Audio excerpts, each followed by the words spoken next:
Y bueno, vamos a pasar entonces ahora con nuestros otros invitados, que les voy a pedir que se presenten cada uno y nos cuenten un poquito de ustedes, lo que quieran contar, qué hacen, su profesión o cuál es el interés de participar en este podcast que saben que tiene como fin tema electoral. Así que empecemos de este lado.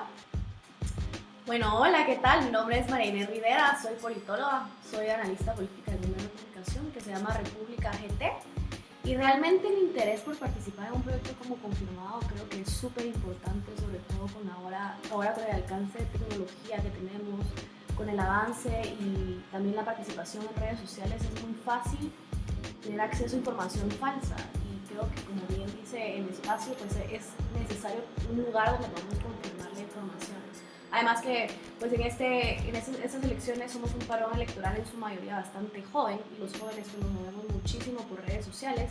Entonces creo que es muy importante que estemos fiscalizándonos los unos a los otros para no compartirnos información falsa, sobre todo en algo tan importante como es un proceso electoral, y que este es un proceso electoral trascendental para nuestro país, sobre todo por los cambios que hemos visto que se han venido generando y porque realmente creo que somos una generación que quiere ver pues, un país mejorado, un país que cambie en estas elecciones de 2019. Luis Velázquez, Opiches, politólogo, columnista de opinión y docente universitario. Creo que Confirmado es un espacio valioso, primordialmente porque ataca la desinformación y la información falsa. La información falsa en sociedades en caminos para consolidarse democráticamente, pues le hace un gran daño a la cultura política de la gente. Entonces este esfuerzo puede consolidarse como una herramienta para democratizar no solo nuestras elecciones, sino también nuestro acceso a la información, que al ser de interés general también es pública, ¿verdad? Hola, mucho gusto, mi nombre es Ismael Salomón, soy cientista social y junto con lo mismo que han comentado anteriormente mis colegas, decidí involucrarme en Confirmado porque creo que una ciudadanía activa siempre va a ser algo primordial en la democracia. Creo que es el momento de los jóvenes, decía bien Marinés, que tenemos, creo que del 26 al 45% está el rango del padrón electoral. Lo tuvimos hace 4 años, no lo tuvimos aprovechar, creo yo, y ahorita creo que lo volvemos a tener y creo que esta plataforma de Confirmado es una excelente idea porque le va a brindar a esas personas apolíticas o apáticas, se podría decir, a que se involucren de manera directa y no vayan a votar o se dejen llevar por la opinión pública sesgada o desinformada.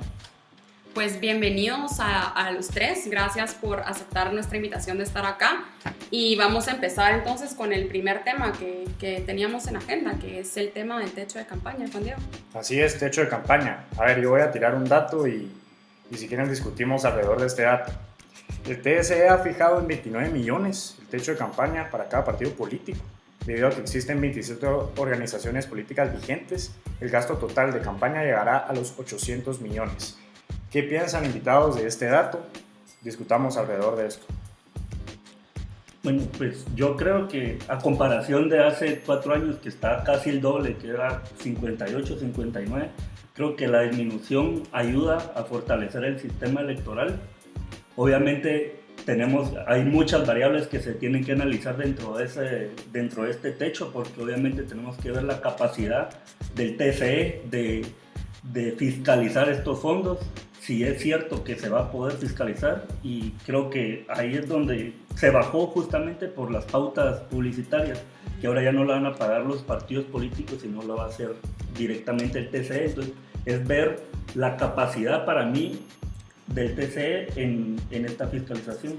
Más allá de la cifra, creo que lo valioso es que vamos a ver por primera vez a un Tribunal Supremo Electoral con capacidades reconocidas en ley para fiscalizar y controlar los recursos y cómo los gastan, cómo los ejecutan los partidos políticos. Digamos que estas capacidades no existían, y precisamente porque no existían es el Ministerio Público y la Comisión Internacional contra la Impunidad en Guatemala, que se concentran en ese pecado original la democracia, que es el financiamiento electoral ilícito.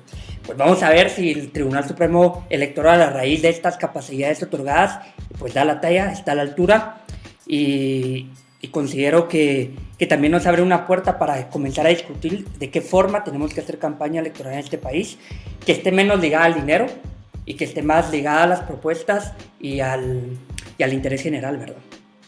Pues yo realmente creo que estas reformas pues buscaron centralizar sobre todo las funciones del TSE, pero realmente al final del día no vemos un TSE lo suficientemente institucionalizado desde mi punto de vista y tampoco tan fortalecido para mí como para poder fiscalizar que se cumplan con todos estos requisitos. Realmente pues yo creo que está favoreciendo a partidos pues ya grandes que ya estaban bastante conformados y está desfavoreciendo de cierta forma a esos partidos que están entrando ahorita y que se querían hacer conocer.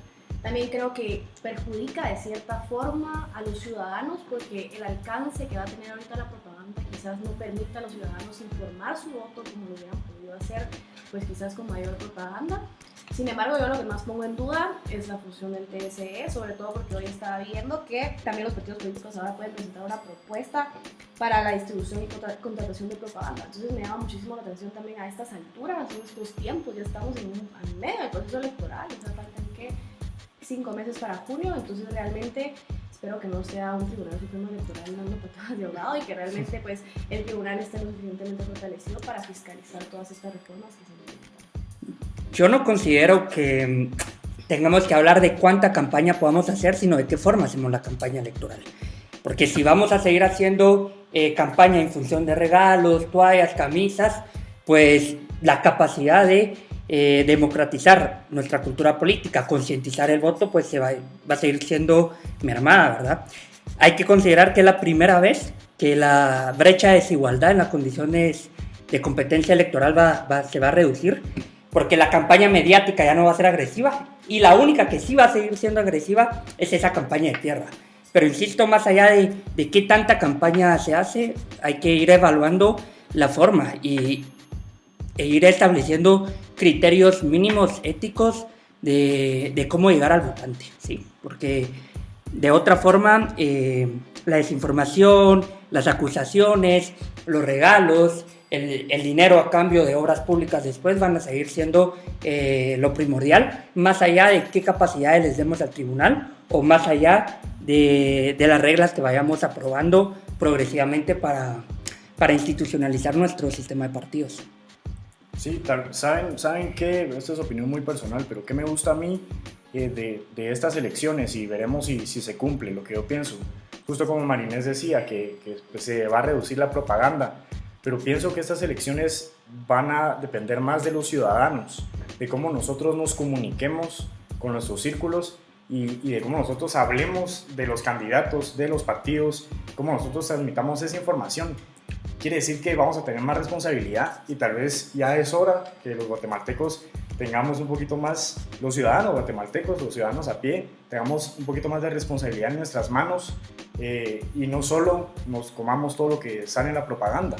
No, Tal vez. Sí, yo estoy de acuerdo en esa línea, sin duda alguna es como más responsabilidad para el ciudadano, sin embargo los costos se incrementan, entonces obviamente los costos de información ahorita ya son relativamente altos, yo no sé si la población está lista, sobre todo por un tema que vamos a tocar más adelante que es el analfabetismo, que tanto le va a costar ahorita más al ciudadano informarse, sin embargo pues también vemos un voto populista, como decía Pitch, es un voto que se deja llevar porque me regalen algo y por eso voy a votar por cierto candidato, entonces pues, realmente al final del día es un experimento de este proceso electoral y ver si realmente van a funcionar estas nuevas reglas. Sí, yo iba justo a eso de ese voto que le llaman rural, aunque ya no es tan rural, ahora se ha urbanizado mucho, pero voy a que vamos a volver a las bases de las campañas hormigas que se hacían mucho antes, y eso va a fortalecer para mí a los candidatos porque se van a acercar realmente, obviamente hay mucho trabajo en el campo de hormiga, pero esto para mí sí ayuda porque no se va a viralizar todo, así como vos decías, de que tenemos que nosotros como ciudadanos hablar, comunicar lo que sabemos, estar entretenidos con la información, pero la campaña hormiga para mí va a ser fundamental ahora porque nuestro voto, bueno, el padrón electoral ya no es en su mayoría rural, sino que se ha urbanizado y es parte, para mí, fundamental de este techo electoral que los partidos no van a poder hacer. Sí. También es una cuestión de que no hemos abordado en las reformas electorales algo tan fundamental como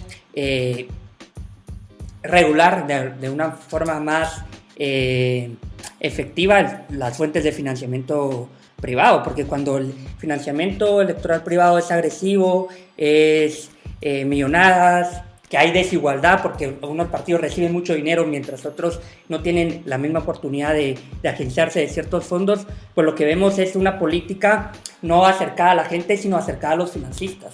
Entonces, si nosotros no comenzamos a desmercantilizar la idea de los asuntos públicos, de acercarse a la gente, de pedir un voto, pues más allá de que desbaratemos los espacios mediáticos, hasta en esas pequeñas campañas hormigas que nos deberían de acercar a las comunidades, va a seguir siendo en función de las grandes necesidades de quienes tienen una capacidad económica mayor y que lucra en detrimento de beneficios sociales, ¿verdad?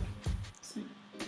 No, a mí lo que me preocupa tal vez un poco es lo que les decía, este voto informado y sobre todo si no sienten que es como de cierta forma pues un retroceso, también la falta de uso de redes sociales para los partidos políticos en ese sentido. Estamos hablando ahorita también que el PSE quiere implementar un voto extranjero, el voto extranjero va a ser en una plataforma digital, pero entonces me confunden, ¿verdad? Porque entonces no podemos usar redes sociales, entonces queremos ver un PSE que implementa un voto extranjero, que es un poco más avanzado, un padrón electoral bastante joven, jóvenes que llegan y que se informan por medio de redes sociales. Entonces, realmente no sé si ven un poco arcaico el regresar a este tipo de campaña y no utilizar estos beneficios que es como la tecnología y las redes sociales. Sí, lo que pasa es de que tenemos también una falta de confianza institucional. Yo creo que el Tribunal Supremo Electoral es de las pocas instituciones que sí funcionan y en vez de respaldarlo en estos momentos donde les toca innovar en áreas donde jamás habían trabajado, pues nos hemos ocupado más buscando los vacíos o los puntos donde el rival o donde la gente sin escrúpulos puede entrar. Y es el momento ideal, me parece, para reforzar, para darle el acompañamiento, considerando que ha hecho un buen trabajo en las últimas contiendas electorales, al menos en los procesamientos de datos, en las cuestiones más generales. Y si la cuestión va caminando, pues me parece que es una institución que puede defender la democracia y más que defenderla, irla profundizando, ¿verdad? Bueno, ahí sí que en temas de justo lo que decía Luis, yo siempre he pensado que el Tribunal Supremo Electoral, bueno, y muchos teóricos, que el Tribunal Supremo Electoral es parte fundamental de esa transición, valga la redundancia, de la transición a la consolidación democrática. Porque si tenemos un tribunal fuerte con las herramientas, con los instrumentos necesarios, obviamente vamos a tener unas mejores elecciones, va a disminuir la posibilidad de fraudes electorales como tuvimos hace más de 20 años y además estas herramientas que le están dando, estas nuevas capacidades que mencionabas al principio, obviamente quisiéramos que fueran más y que fueran instantáneas, pero sabemos los tiempos y los movimientos políticos que no se dan tan sencillamente. Entonces creo que poco a poco se va a ir fortaleciendo más el Tribunal Supremo Electoral y hay que ayudarlo a que sea esa institución un modelo que queremos. Y una crítica a los partidos políticos, porque están asustados, añorando, tristeando las grandes campañas millonarias, pero en ningún momento dicen, bueno, instauremos primarias en nuestros procesos eleccionarios internos, hagamos procesos de rendición de cuentas y democracia interna. No, o sea, bueno, de que nos quitaron los espacios para publicitarnos, bueno, que no podemos tener tanta presencia como antes, pero pareciera que entonces esa es la verdadera importancia, poder llegar de forma excesiva a la gente para convencerla ilegítima o legítimamente, pero nunca hacer el proceso previo de democracia. Entonces, ¿qué es lo que les importa? ¿Llevar a la gente más útil para el país a los cargos públicos o llegar por medio del dinero para seguir haciendo su riqueza? Bueno, en muchas reformas electorales que ha impulsado el TSE, justo ha tratado esos temas de fortalecer las capacitaciones a los partidos políticos, pero siempre ha habido ese problemita que son los mismos diputados que aprueban estas leyes. Claro. Y obviamente no van a pasar esos artículos y ahí es donde se va disminuyendo el poder del TC. Bueno, a mí también lo que me preocupa un poco es, obviamente, es una reducción del tiempo de campaña. Creo que eso es favorable para no ver tanto financiamiento electoral ilícito, porque tiene mucho menos tiempo para promover su campaña. Pero no, o sea, veo como cierta ventaja en partidos que obviamente ya tenían pues, un campo mucho más abierto pues, en tierra, digamos, por ejemplo, una UNE, y a diferencia de partidos que están naciendo, partidos nuevos que querían pues, instalarse en el sistema electoral. Entonces, ahí es donde me parece interesante, pero creo que eso tendría más influencia si hubiese sido en el 2011 o para las elecciones de 2015, pero ahorita después de 3 años de lucha contra la corrupción creo que hay una desconfianza generalizada a los partidos políticos. Entonces ahí donde eran más fuertes, donde estaban compactos, puede ser que la ciudadanía les dé la espalda. Sí, un caso modelo va a ser la ciudad de Guatemala, ahorita que ya no está Álvaro Arzú. Vamos a ver si en realidad era con el partido que estaba presente siempre en la ciudad de Guatemala esa confianza, o si se la van a retirar. Sí, eso es... Van a ser unas elecciones con un panorama muy distinto y bastante interesante. Este tema da para mucho más, pero vamos a pasar al siguiente punto de agenda. Sin embargo, antes quisiera recordar las redes sociales de Confirmado. Nos pueden seguir en Facebook, en Instagram y en Twitter como Confirmado GT. Y no sé si quisieran dar a nuestros invitados sus redes sociales para que los sigan. Twitter, @piches_. Mi Twitter es Rivera, @RiveraMarinés. El mío es Ismail S7. El mío es JD Godoy 95. Y el mío, Mareslu_. Perfecto. Entonces vamos con el siguiente tema, si querés, María René. Sí, bueno, el tema del analfabetismo, que pues sabemos que es un tema crítico en nuestro país. Y hace poco, pues Confirmado sacó los datos de los municipios con más personas que no leen ni escriben y que van a poder votar en estas elecciones. Entonces aquí tenemos los datos consultados al 14 de enero de este año. En primer lugar tenemos a San Pedro Carchá con 39.219 personas. El 62% de este monto son mujeres. Cobán Alta Verapaz 31.772 con 65% de mujeres. Chichicastenango 28.674 con 69% de mujeres. Y Guatemala, que es el que me pareció más interesante, 24.256 con el 80% de mujeres. Ocupa el cuarto lugar. Sí, el municipio de Guatemala. Entonces, no sé, ¿cómo creen que esto afecta? O sea, evidentemente esto ha afectado antes, afecta ahorita y seguirá afectando porque es un talón de Aquiles para nosotros como sociedad. Pero, ¿cómo vemos este tema en aras de lo que va a suceder en el proceso electoral? Bueno, yo creo que lo más preocupante era que lo que decía con anterioridad, que lamentablemente los costos para un ciudadano que se tiene que informar muchísimo ahorita en un proceso electoral donde no va a haber tanta campaña, donde no van a haber tantos rostros, pues obviamente para una persona analfabeta es mucho más complicado y mucho más alto los costos de informarte en este proceso. Además de que tiende también a un voto populista, a un voto de si me dan láminas, si me dan comida, si me dan dinero, pues voy a votar por esa persona y no tanto pues a un voto informado. El reto me parece es de asumir las consecuencias que esto implica, porque es claro y es evidente que la gente analfabeta pues es más propensa a tener menos acceso a información veraz, digamos. Pero creo que no podemos regañar a la gente, no la podemos culpar de los errores institucionales de nuestro país. Entonces, asumir eso como un reto político, de decir, bueno, tenemos que devolver la confianza ciudadana a las instituciones.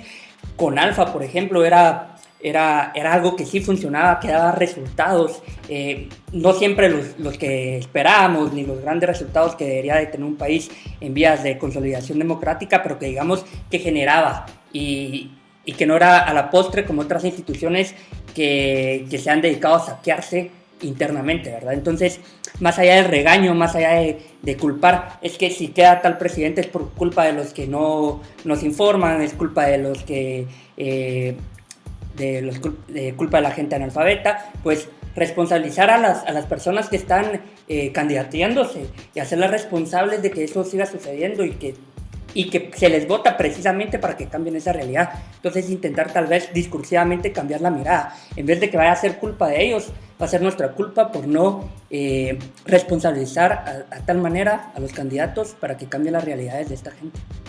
Sí, bueno, a mí justo hoy me parecía irónico un poquito hablar del tema cuando justo en la Plaza Central había manifestación de Joel Acevedo y su sindicato que año con año nos vienen atando de manos y obviamente parte de estos datos que son terroríficos es parte principal de lo que están haciendo ellos. Y yo voy de la línea que decía Luis, que tenemos que encontrar esa manera de darle a esas personas oportunidades de saber cómo votar, tratar de eliminar ese voto familiar, ese voto caudillo, se podría decir, que si el esposo o el jefe de la familia vota por una persona, el resto de la familia vota por ellos por X o Y razón, muchas veces por analfabetismo o porque simplemente el jefe de la familia es el que ordena.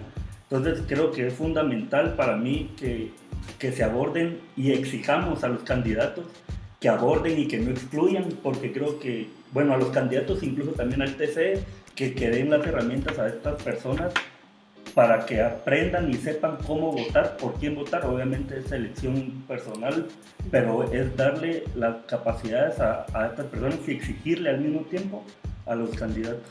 Cambiar la lógica, los mismos esfuerzos, o en vez de esos esfuerzos que dedicamos para decir por culpa de estos ignorantes quedó el presidente actual, pues utilizar esos esfuerzos y presionarlo para que no siga respaldando y para que no siga acudiendo a líderes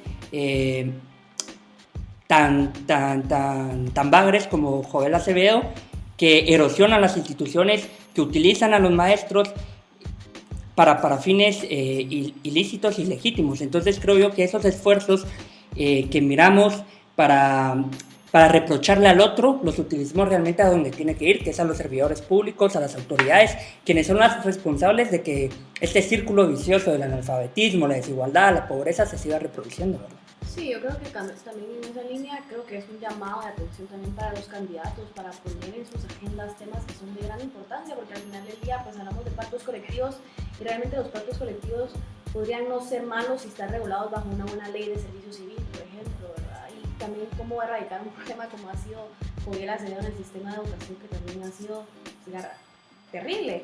Pero también pienso a veces en que queremos implementar, por ejemplo, reformas como abrir los listados y cosas que son vitales para transformar nuestro sistema electoral.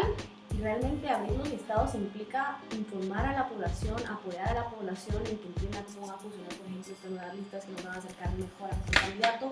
Entonces, realmente creo que el tema de educación, el tema de reforma de la ley de servicio civil es, como decían los dos, pues son ideas que tenemos que poner en la agenda de los candidatos para que ellos realmente, pues en estos 4 años, logren cambiar la realidad de nuestro país. Y creo que como también decían antes, en el tema de la responsabilidad ciudadana, que esto implica para nosotros, que nos puede acercar muchísimo más a la realidad del país y de entender qué podemos aportar nosotros como ciudadanos activos a que la gente que no está tan informada o que la gente que no ha tenido la oportunidad de poderse educar de la mejor manera porque nuestro sistema educativo no funciona, o sea, cómo podemos nosotros desde nuestra ciudadanía aportar y ayudar a que la gente realmente esté bien informada de lo que está sucediendo y en paralelo cómo exigirle o cómo pedirle al candidato que haga accesible la información para toda la gente. O sea, esos dos retos creo que están y que están como que en nuestras manos, ver de qué forma como ciudadanos vamos a lograr que se cumplan desde nuestra responsabilidad personal hasta lo que le podemos llegar a exigir a un candidato a un cargo público. Sí, de hecho, todo lo anterior no implica quitarle la responsabilidad a los ciudadanos, porque la tiene, pero aquellos que tenemos más oportunidades en un país tan desigual como el nuestro, pues tenemos una responsabilidad todavía más grande, que es hablarle a nuestros familiares, a nuestros amigos, a nuestros compañeros, a toda aquella persona cotidiana con la que nos acercamos para que realmente reflexionemos cómo hemos votado, por qué lo hemos hecho mal y que en vez de ser una espina sea sea una oportunidad para ya no volverlo a repetir. Sí, yo voy en la misma línea. Creo que nosotros tenemos un rol pues, bastante, de cierta forma, protagónico en este proceso. Yo digo, este proceso es como una elección de los patojos. Entonces, realmente al final del día es importante nosotros como jóvenes que estamos activos, pues apoyar y hacer y crear este tipo de contenido que apoya también a la población a informarse de una forma adecuada, también como lo está intentando ser también confirmado en este espacio. Sí, justo eso estaba pensando, en que este tipo de plataformas creo que ayudan mucho a todas las personas, no solo a los analfabetas, sino también a los apolíticos. Entonces creo que hay que apoyar más este tipo de plataformas. Nosotros tenemos que involucrarnos más, una participación activa, no la típica de voto cada 4 años y escribo en redes sociales para alegarle a los funcionarios y ahí queda.